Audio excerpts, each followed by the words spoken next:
Labvakar! Prieks jūs redzēt tik kuplā skaitā šajā šogad pēdējā Kinoblogerē piedāvā seansā, kur vispār rodas pilnīgi visas, izņemot vienu biļeti. Aplausi jums pašiem par to.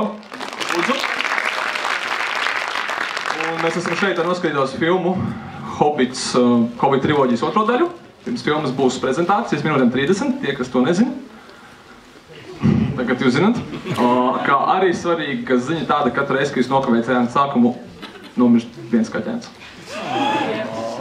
Es nezinu, kurš nejās, kurā brīdī tas ir smieklīgi, bet tā ir patiesība. Bet varbūt par to ne, bet šodien, tā kā šis ir šī gada pēdējais seans, un jūs esat tik kuplā skaitā, mums ir ļoti daudz un dažādi pārsteigumi priekš jums. Pats galvenais no kuriem? Nebaidīšu teikt, pats galvenais. Mūsu šīdienas seansa lieldraugs Kofīna kafejnīcu tīkls ir sagatavojis jums sekojošu pārsteigumu. Saglabājiet seansa biļeti un ar viņu pēc šī seansa, ja paspēsiet vai rītdien, dodieties droši uz Kofīna kafejnīcā Mērķa ielā 28, Tērbas ielā 7 vai Brības un Stabu ielu krustojumā un saņemiet leitu latte ar 1 santīmu. Leitu latte sagatavot pēc 16, tāpēc lūdzu nebiedējiet baristas ar no paša rīta un tā. Nu, tas ir no manis, es došu vārdu Līvai, kas mums šovakar izstāstīs par. Jā, paldies, tad labvakar vēlreiz. Kā jau es teicu, mēs šovakar skatīsimies Hobbitu otro daļu, The Hobbit, The Desolation of Smaug vai Smaug, skatoties, kā jums labāk patīk. Un, kad mēs sarunājam, ka es šoreiz taisīšu prezentācijas, sāku domāt, par ko es varētu pastāstīt. Sākumā es domāju, ka es varētu stāstīt par to, kā tika uzņemta šī filma, jo tur vienmēr ir jautri un interesanti stāsti un dažādas izdarības. Bet tad es atcerējos, ka šogad ir 2013. gads, un tas nozīmē to, ka kopš pēdējās Grazam pavēlnieka filmas The Return of the King ir pagājuši tieši 10 gadi, kas ir diezgan nozīmīgs gadu skaitlis. Un tāpēc es izdomāju, ka varētu palūkoties uz to, ko šo 10 gadu laikā ir sastrādājuši Grazam pavēlnieka galveno lomu atveidotāji, ne tikai, protams, Grazam brālības, bet arī pārējie.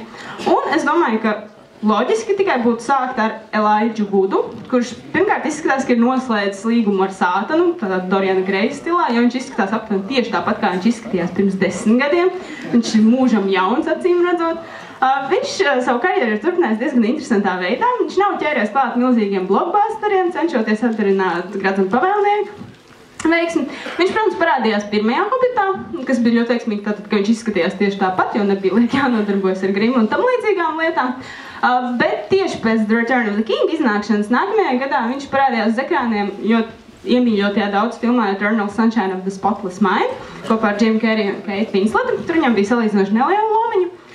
Bet vēl vairāk savu Hobbita tēlu viņš droši vien lauza 2005. Gadā ar Sin City, kur viņš atveidoja Kevinu, un tie, kas redzējuši, ļoti labi noteikti atcerās, kas ar viņu notiek. Bildes es par to nelikšu, jo tas nebija pārāk smuki, bet tēls ir iespaidīgs un atmiņā paliekošs. Kā es minēju, viņš vairāk ir pievērsies tādiem personīgiem projektiem, nevis cenšoties atkal kaut ko tur slavu gūt un tam līdzīgi, bet viņš arī diezgan daudz ierunā balss lomas, un droši vien viszināmākās ir Happy Feet 1 un 2, tad, kad bija uznākusi lielā pingvīnu mānija, kur es nekad tā īsti sapratus personīgi neesmu, bet viņš ierunā galvenās lomas atveidotāji, dziedāja tur dziesmas, visādi izdarījās, un tas bija ļoti piemīlīgi, protams. Filmēs tātad bija 2008. un 2011. gadā. Viņa labākais draugs tikmēr Samwise Gamgee, kur atveidoja Seans Astens, arī nekādu milzīgo karjeru no Hobbita izveidojis nav. Vislabāk zināmās droši vien viņam ir 2 Adama Sandlera filmas, 50 First Dates un Click, kas, lai gan Sandlera filmu repertuārā varbūt nav tās briesmīgākās, bet Sandlera filmas nekad nav tas, ar ko baigi varētu lepoties. Tad viņš ir bijis daudz dažādos seriālos, viņš parādījās vienā sezonā seriālam 24, un viņš arī tāpat kā Elijah Woods diezgan daudz nodarbojas ar filmu ierunāšanu, un otro sezonu viņš jau Nickelodeon kanālā ierunā Teenage Mutant Ninja Turtles, kur viņš ierunā tieši Rafaelu. Viņš tur ir kopā ar Jasonu Bigsu, Mae Whitmanu un visādiem citādiem aktieriem. Un viņam ir kāds ļoti labi pašam patīkot, tad kāpēc gan ne? Turpinot par Hobbitiem, jaukais Dots, Mērijs un Pipins, viņi arī ļoti izcēlušies uz lieliem ekrāniem nav, bet, piemēram, Pipins, Billijs Boyds, tie, kas bija pagājušajā nedēļā filmu seansā, droši vien atcerās, ka Lelda pieminēja Irvaina Velša Ecstasy ekranizāciju, un tajā bija viss mūsu iemīļotais Pipins. Viņš ir pats dzīvē diezgan aizraujis ar mūziku un mūzikas producēšanu, un tur viņš arī acīm redzot spēlē kaut kādu DJ vai ko tam līdzīgu. Tikmēr Dominiks Monahans vislabāk droši vien zināms ir kā seriāla Lost darbojas. Tur viņš darbojās vesels 6 gadus, un viņam ļoti labi tur gāja. Un viņš ar dzīvi acīm redzot bija diezgan apmierināts. Uz lielā ekrāna viņš parādījās The Wolverine, or X-Men Origins The Wolverine, bet es godīgi sakot neatceros, kur viņš tur bija, un tā kā apskatīties man negribējās. Bet, ja Hobbiti mums tā kā beigušies, tad pāriesim pie Aragorna. Kad es biju maziņa, es tā kā nesaprotu, kāpēc visām meitenēm patīk Aragorns, bet tagad es saprotu. Viņam ir izveidojusies ļoti veiksmīga sadarbība ar Davidu Cronenbergu. 2005. gadā iznāca ekrāniem A History of Violence. 2007. gadā Vigo izpelnījās Oscar nomināciju ar lomu filmā Eastern Promises. Un 2011. gadā viņš kopā ar Michael Fassbenderu un Keira Knightley darbojās Dangerous Method, un viņš pats atveidoja Zigmundu Freidu. Viņam tas diezgan interesants nāca, bet pat filma bija tāda diezgan garlaicīga. Vigo arī acīm redzot nosprauda sev mērķi piedalīties visās filmās, kur nosaukumā ir vārds Road. Sākums ar 2009. gadā ar The Road, kas ir Conor McCarthy grāmatas ekranizācija. Turpināja viņš to pagājušajā gadā ar On the Road. Un, kāda tur panākuma, to varat spriest paši. Vigo vispār ir baigais viltnieks, jo viņš runā kādās miljonas valodās, angļu, spāņu, dāņu un kādās tik vēl. Un tad, kad viņam apnīk runāt angliski, tad viņš piedalās daudzās spāņu filmās. Jo, kāpēc gan ne, ja tu to vari? Tad atceros, ka tur bija arī Gimlijs, un papētot viņu filmogrāfiju, viņš arī ieskaņoja Treebeard, starp citu. Tur nekas ļoti interesants neatklājās, izņemot, cik tur kaut kāds Anacondas sequels, bet es nezinu, cik tas ir pieminēšanas vērts.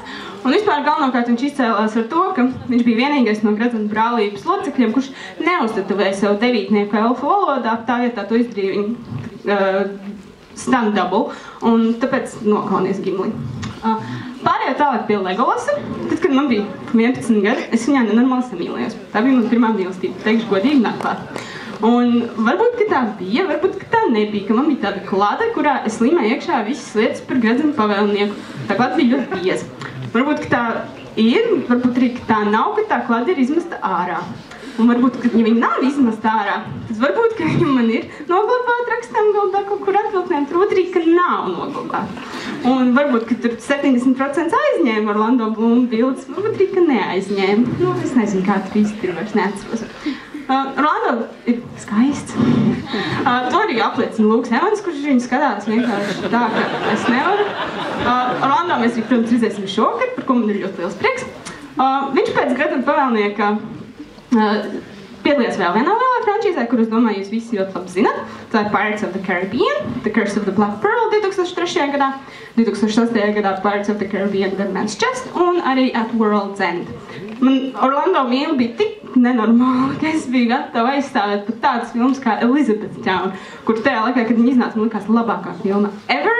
Tagad es saprotu, ka viņi varbūt tik labi nemaz nav, bet vecs mīla nerūs. Un tas nozīmē arī to, ka pirms 2 gadiem, kad iznāca Three Musketeers, man vēl joprojām sirsniņi pat ietrīcējās viņu ieraugot. Orlando piedalījās arī filmā Troja, kuras pieminu tāpēc, ka tajā bija arī vēl viens no Gredzena brālības biedriem, tas bija Seans Beans, kurš, protams, ir ļoti fans ar to, ka viņš visur nomirst. Viņš šo tradīciju ir turpinājis tālāk ļoti veiksmīgi. Bet kāpēc es pieminēju Troju? Tāpēc, ka Troja ironiskā kārtā ir tā filma, kur nomirst visi izņemot viņu. Tāpēc tas ir kā tāds patīkams izņēmums, acīm redzot viņam. Pārējot tālāk pie Gandalfa. Gandalfs, protams, viņu atveido Ians McKellens, sērs Ians McKellens. Un viņam jau pirms Gredzena pavēlnieka bija ļoti veiksmīga karjeru, un viņš šo karjeru tikpat veiksmīgi turpinājis arī tālāk. Jau pirms Gredzena pavēlnieka viņš bija iesaistījies X-cilvēku frančīzē, un tajā viņš, protams, bija arī The Last Stand 2008. gada filmā, kas gan varbūt ļoti veiksmīga nebija. Un mēs viņu redzēsim arī nākamgad X-Men Days of Future Past. Un tie, kas bija Wolverīnā, zina, ka viņš arī varbūt tur nedaudz parādījās pašās beigās. Kā ļoti joks tīzers. Bet Seram Ianam, iespējams, visforšākā lieta par viņu ir tā, ka viņš ļoti draudzējas ar Sir Patriku Stewartu. Un es ļoti gribētu būt ar viņiem kā draugs. Viņi izstāsta vienkārši foršākie večuki uz pasaules, kuri māk dzīvot tā kā neviens cits. Un jā, Gandalfs bija gan Hobbitā, gan mēs redzēsim arī šokar, un viņš vēl joprojām ir nenormāli spēcīgs un nenormāli foršs, un skatīsimies, kas ir viņu notiks šajā filmā. Runājot par Gollumu, kur atveido Endijs Serkis, tolaik viņa performance un visu Gollumu padarīšana bija nenormāli interesanti, jo tagad jau mēs esam nedaudz pieraduši pie šīs performance capture tehnoloģijas, bet Endijs Serkis pilnīgi noteikti ir galvenais šīs lietas eksperts. Un viņš ar šo lietu nodarbojās arī 2005. gadā King Kong atveidojot, un pie pērtiķiem viņš pieturējās arī 2011. gadā Rise of the Planet of the Apes. Un tajā pašā gadā viņš bija redzams arī Steven Spielberg The Adventures of Tintin. Viņš ir piedalījies arī filmās, kur viņi neatklāja tādi punktiņi un pelēks kostīms, bet tur, kur redzam viņa pašsēku, ka viņa tik labi tomēr neiet, kāpēc tā es nezinu. Ejot tālāk par Gradzenu pavēlnieku aktieriem, jāpiemina noteikti ir Kristofers Lī, kuram nu jau ir vairāk kā 90 gadi, kas ir vecums, kurus domāju, ka lielākā daļa no mums vispār nesasniegs, lai cik depresīvi neizklausītos. Bet viņš darbojas tikpat centīgi un režīgi kā sanāk, un, piemēram, viena no jaukākajām filmām, kurā viņš bija pirms 2 gadiem Hugo, Martins Scorsese filmu, kur viņš nelielā lomiņā atstāja ļoti jauku iespaidu. Pieminēšanas vērta noteikti ir Keita Blancheta, kurā bija izveidojis diezgan veiksmīgu karjeru jau pirms Gradzenu pavēlnieka, bet arī pēc Gradzenu pavēlnieka viņas slava un panākumi ir tikai un vienīgi auguši. Vispirms viņa 2004. gadā saņēma Oskaru kā labākā otrā plāna aktrisi par darbu filmā The Aviator. Tur viņa draudzējās ar Leonardo DiCaprio, Jude Law un arī izrādās ar Benu no Parks and Recreation, ko es vispār nebiju pamanījusi. Es tikai, kad ieraudzīju to bildi, viņu pamanīju, un tas man bija šoks. Tad viņa arī tajā pašā gadā viņa draudzējās ar Billu Murray un Vesu Andersonu, iekš The Life Aquatic with Steve Zissou, par ko es sakal esmu greizsirdīga. Tad viņi dabūja mīlināties ar Bredu Pittu, iekš The Curious Case of Benjamin Button, un visam vēl kulminācija ir tas, ka viņi iespējams nākamgad stāvēs uz Oskar skatuves un saņems balvu kā gada labākā aktrisi par darbu filmā Blue Jasmine. Nu, var sakot, viņas dzīve ir perfekta, un es domāju, mēs visi viņu vēlētos. Tad viena no veiksmīgākajām karjerām, balstoties droši vien uz Gradzenu pavēlnieku, tieši ir izveidojis Karls Urbans, kurš atveidoja Eoneru 2. un 3. daļā. Viņam pagājušajā gadā iznāca filma Dread, kuru varbūt ļoti daudz naudas nenopelnīja, bet kritiķi diezgan mīlēti viņa bija. Un viņš ir iesaicies vēl vienā frančīzē, kas Star Trek, kurai pirmā filma iznāca 2009. gadā un otrā 2013. gadā, un gan jau kāds no jums arī bija blogeru seansā šajā filmai. Un, ja mēs runājam par Star Treku, bet tas ir vairs galīgi nesaistīts ar pašu prezentācijas tematu, es uzgāju vienu video, es domāju, daļa no jums viņus zina, tie, kas zina, var dzirdēt līdzi, tie, kas nezina, vienkārši var izbaudīt.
video paša kvalitāte ir diezgan depresīva, bet, nu, es domāju, tur ir vienkārši bez komentāriem.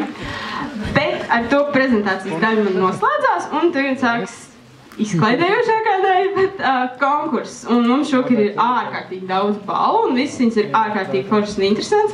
Mums ir gan dāvanas no Lieliskas dāvanas, mums ir grāmatas no Zvaigznē ABC, tad mums ir arī divas īpašas dāvanas no Kristīnas bloga grāmatnīcas stāstīja autors, plus vēl mums ir suvenīri no Akmas, kā arī, protams, plakāti, kādu bez tiem.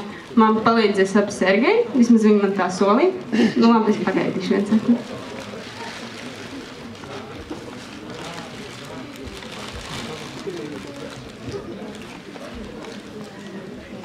Nu, tad pagaid. Jā, tad pauž. Labi, tā. Un sarunāsim kā parasti, kā tad, kad jautājums tiek uzdots, tad jūs pacēt roku tā, lai redz, un nekliedzat no viens, jo tad mēs jūs ignorēsim, bet, nu. Tātad, sāksim. Pirmais jautājums. Endijs Serkis, Grazam Paralēk filmās ir Gollums, jā, lūdzu.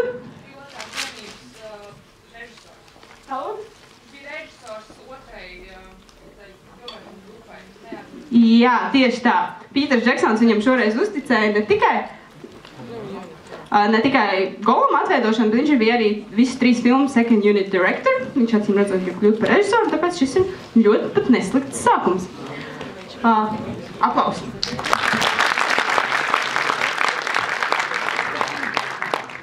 Turpinam tālāk. Otrais jautājums ir, kā sevi ir nodēvējušas Benedict Cumberbatcha fanas? Lūdzu, tur vidū. Cumberbitches, bet oficiālā Cumber Collection. Jā, ļoti precīzi. Cumberbitches. Pašam Benediktam tas nosaukums ļoti nepatīk, tāpēc viņš ir ieteicis visādus citus, starp tiem ir arī Cumber Collective, jau pieminētais, un arī Cumber Babes, bet nu viņš netiek no tā Cumberbitches vaļā, lai kā viņš gribētu. Ejam tālāk. Lee Pace nākamgad būs redzams supervaroņu filmā vienā. Kas tā ir par filmu un ko viņš tur atveidos? Jā, lūdzu? Jā, un ko viņš tur tēlos? Supervaroņi. Nu, ja ne vārds, tad vismaz... Jā, tu lūdzu? Nē.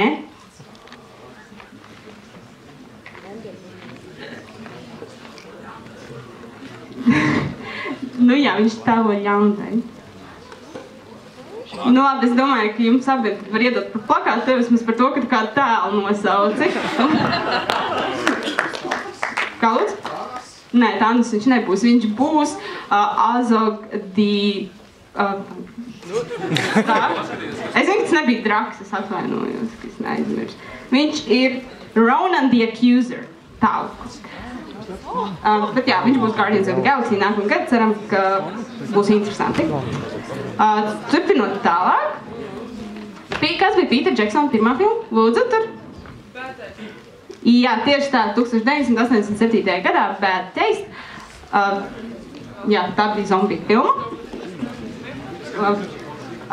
Jā, tālāk. Jā, atnāciet, lūdzu, pretī. Turpinot par Peter Jacksonu, kuras filmas uzņemšanas laikā viņš ļoti ievērojami notevē. Lūdzu? King Kongs. Kā lūdzu? King Kongs. Jā, tieši tā. Pilnīgi pareizi. Es laikam viņam bija sagājis ļoti daudz stresa, tāpēc viņš palika ļoti ķieviņš. Ejot tālāk, kas bija tas cilvēks, kurš Lord of the Rings gudrībās un Hobbita pārspēja scenāriju Jā, lūdzu? Stevens Colbert. Jā, tieši tā. Tas bija pazīstamais komiķis Stevens Colbert, uz kur pieminēšanas laikam es prezentācijās pat netiek. Jā, lūdzu, nāk pretī. Viņš sacentās ar Filipa Bojansu gudrībās un izrādījās, ka Stevens Colbert zina pat vairāk nekā Grazam Paralēk scenārija autori.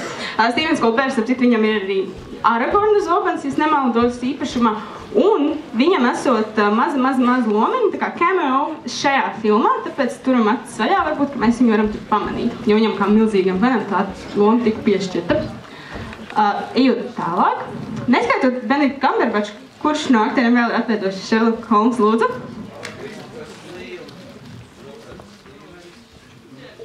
Par Christopheru Lee es toču nezinu. Jā, tā ka taisnība.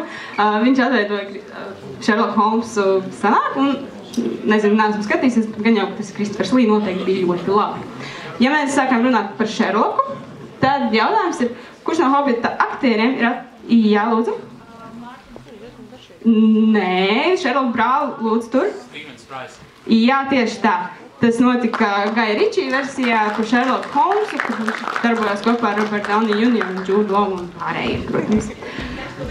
Turpinot tālāk, kur no tālēm sākotnēji atveidoja viens aktieris Hobitā, bet pēc pāris dienām viņš tika nomainīts pret kādu citu? Nē, tas ir Hobitā. Jā, lūdzu? Jā, bet kurš?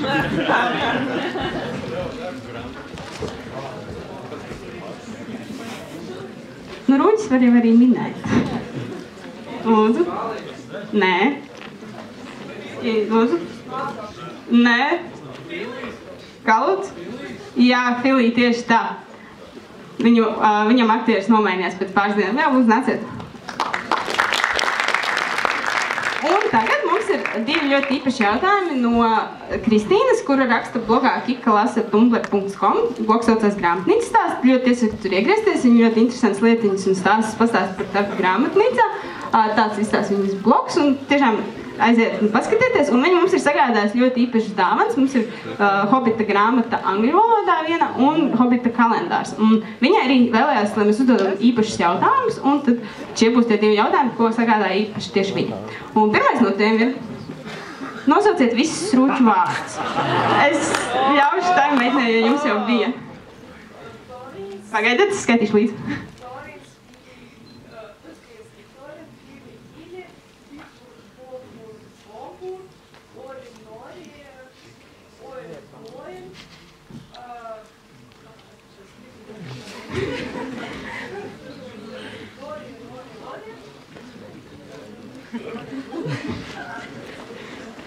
Nu, vēl 3 it kā pietrūka.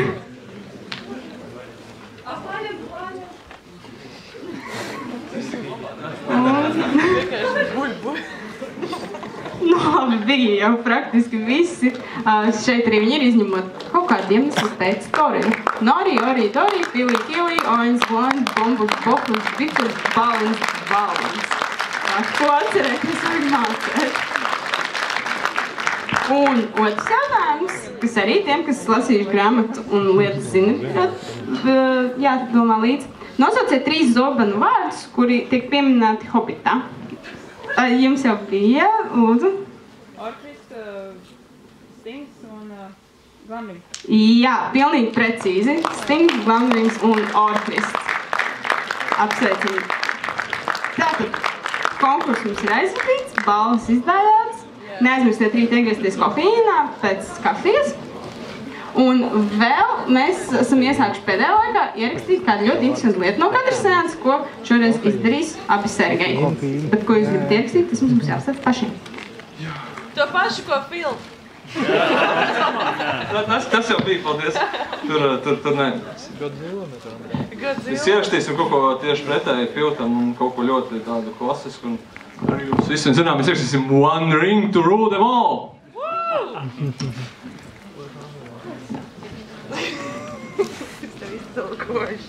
Tātad 3, 4.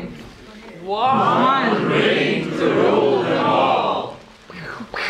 Nu, super, milzīgs jums paldies. Un nu ko, skatīsimies Hobitu. Paldies par uzmanību.